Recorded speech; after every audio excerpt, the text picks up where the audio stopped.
18 তারিখের দিন গোলাগুলি সকালবেলা এতটা ছিল না, আসার পথে অনেক গোলাগুলি, পরে আমি সাইড দিয়ে হাঁটতে আসে মরেছিলাম।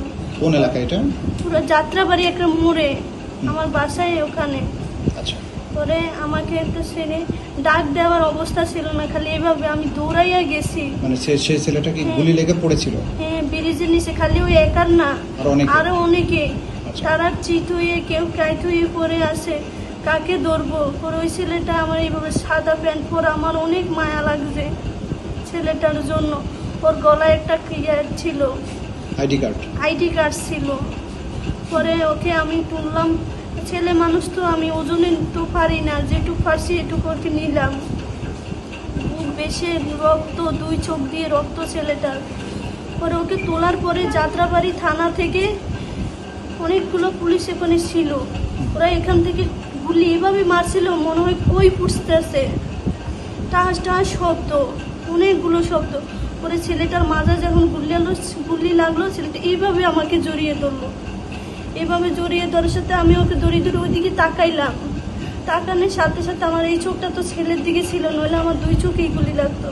পরে আমার এই চোখটা টাস টাস করে আসে, কি যে লাগছে, এতটা অনুভূতি, এতটা ব্যথা। আমি ওকে নিয়ে পড়ে গেলাম, ওই ছেলেটা আমার বুকের উপরে ছিল, ওকে নিয়ে পড়ে গেলাম।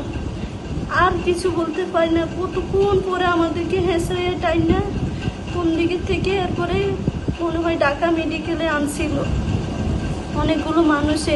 ওই ছেলেটাকে আমার বুকের উপর থেকে নিয়ে গেল, আমাকে টেনে ধরে উস্কিয়ে এরপরে নিয়ে গেল। কে বলে ঠান্ডা পানি দাও, কে বলে আবার একটু আগুনের তাপ দাও। আমি কানে কিন্তু শুনতে পারতাছি, বলে যে সবাই বলে যে রক্তগুলো মুছেন, রক্তগুলো মুছেন, অনেক চিল্লাচিল্লি হাউ খাও।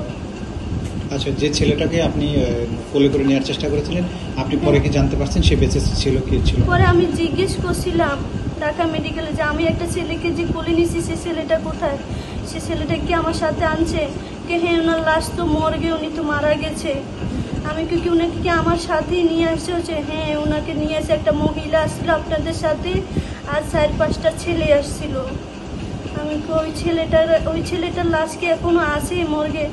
আমি এটা বলতে পারি না, কিন্তু ওই ছেলেটাকে আপনাকে একসাথে নিয়ে আসছিল চেঞ্জিতে কইরা।